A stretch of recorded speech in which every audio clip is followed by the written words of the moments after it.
Hey guys, hope everything's going well. You guys know that drill. Smash that like button, subscribe if you haven't, comment down below. Follow me on Instagram at AIH_sports. Follow me on my finance channel at AIH Finance. Okay, so I wanted to do this video and it's going to be about hype and whether or not the hype has hurt the hobby, right? I'm revisiting this topic, but I think it is a good topic for discussion.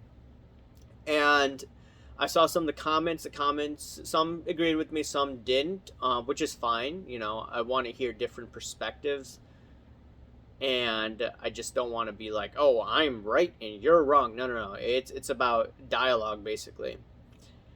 And I was just thinking about this, and then I saw a video by Patrick Ryan on Instagram, who I do respect his opinions. Now, I don't necessarily agree with him all the time, and I know he doesn't agree with me all the time. But he seemed to be very passionate about his views, saying that, hey, look, if you don't have the money to pay for this, then, stop hating on Golden.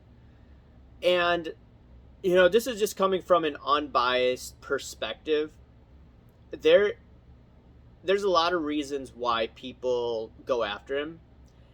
And just from an unbiased perspective, once again, if you just look into his past, that's the reason why people go after him. I'm not going to open up Pandora's box in this video, but that's just the flat out truth. People message me a lot more than they did over a year ago, and one of the persons they talk about in the messages with me is one of them is Ken Golden, right? And the conversations I've had regarding him, okay? So it is what it is. Regardless of whether you like him or not, there are a lot of people that don't like him, okay? I did call him one of the smartest guys in the industry a while back. And the thing is, I said, hey, look, he sold at the top.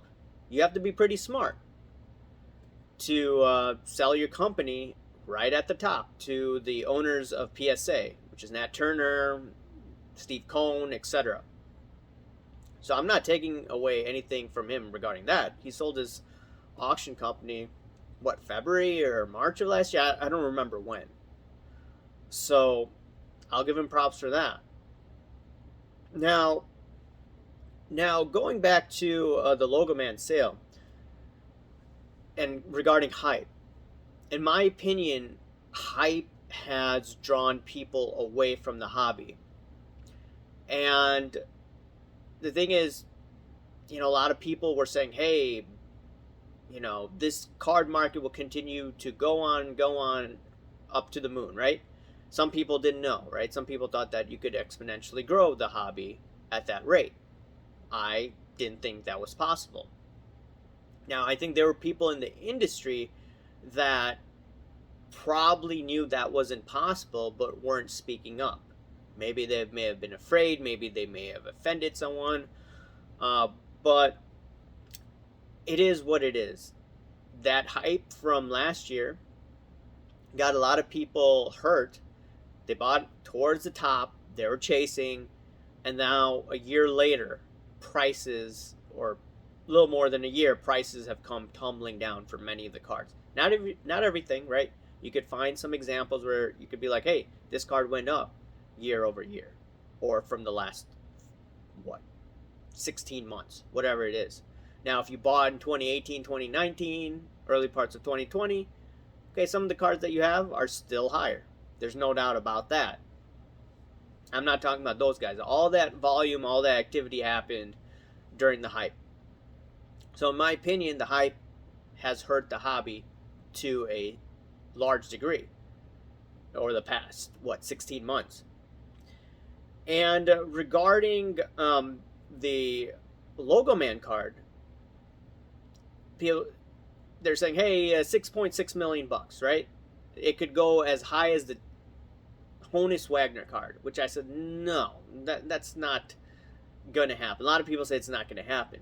Now, on the other hand, some people will be like, hey, look, we could get more eyeballs into the hobby, which will be good long term if you get if you advertise the way that it was advertised, the way that it was promoted. What I would argue is, okay, it is good that someone made, they didn't make $2.4 million or whatever it is, because they have to pay Golden, they have to pay for the grading fees, because I think it was labeled as authentic, okay? So the person that got it from the break, good job, right? That's great. You made at least $1 million, it looks like. But then you have to pay taxes. But still, that's a good hit. Now, regarding this card, will it appreciate to a large value or to a higher degree? I don't think it will. But who knows how these things operate? Maybe LeBron wins another title and he retires at the end, and then someone sells it and it's much higher. Okay, possibility. But when you see sales that are hyped up and then they collapse to a much lower degree, people will get turned off, even if they can't afford the card. And what I think is going on is people are saying, hey, look, you're seeing all these cards, even the cards that I can't afford, cards that, look, I could afford maybe if I borrowed money, and then they've tanked year over year. That has turned people off. There's no doubt about this. And I'm going to go to the Zion Williamson card that I talked about over a few weeks ago. And I'll read an article from last year, and this is how it looks like it was promoted. The latest NBA star to hit the trading card market is Zion Williamson with his 2019 rookie card, expected to reach at least $750,000 at Golden auctions in January. Okay? That, I believe, sold for much less during the hype of the sports card market. It sold for what, $250,000 or something like that? Nothing close to the $750,000. Someone can fact check me if I'm wrong, but I remember it was $250,000, near that range, or $275, whatever it was. So if you're just looking at that and you're seeing it was nothing to the level that it was marketed at, I think people are going to get salty. And I have nothing against marketing in general, because I used to work for WPP. So marketing is fine. It's just the sensationalism or the hyping, which in my opinion turns people off, especially over the past 16 months. Now, the counter argument would be, hey, look, just look at this book that I read, and it is Art of the Deal. And I know, it's by Trump. Some people are like, hey, why are you getting into politics? It's not. It's his book that he wrote in the 80s. It had nothing to do with politics. But he was talking about how he used the media, even though it was negative information, he used it as free publicity. So someone on the other hand may be like, hey, look, this is free publicity using the media to get more eyeballs going. Okay, I could understand if you're saying something like that, to get more people into the hobby, but ultimately I still would disagree. And why I disagree is that, look, a lot of people have been burned over the past year or so, and they're looking for answers. And I see in the comment sections have been very salty, even coming towards me where I don't have a big channel and I'm not very aggressive as of this moment.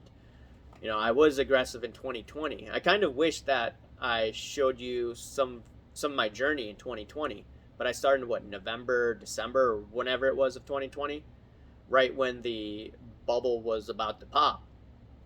But anyways, I want to hear from you guys, and there's no right or wrong answer. It's not an attack on anyone. This is more of dialogue, and I am quite interested in what you have to say. Is hype hurting the hobby? Has it to hurt the hobby? Or do you think that, hey, look, this is actually a smart marketing strategy set forth by Golden? I am interested to hear what you guys have to say. Anyways, guys, Remember to smash that like button, subscribe if you haven't, comment down below, guys. Thank you. Bye.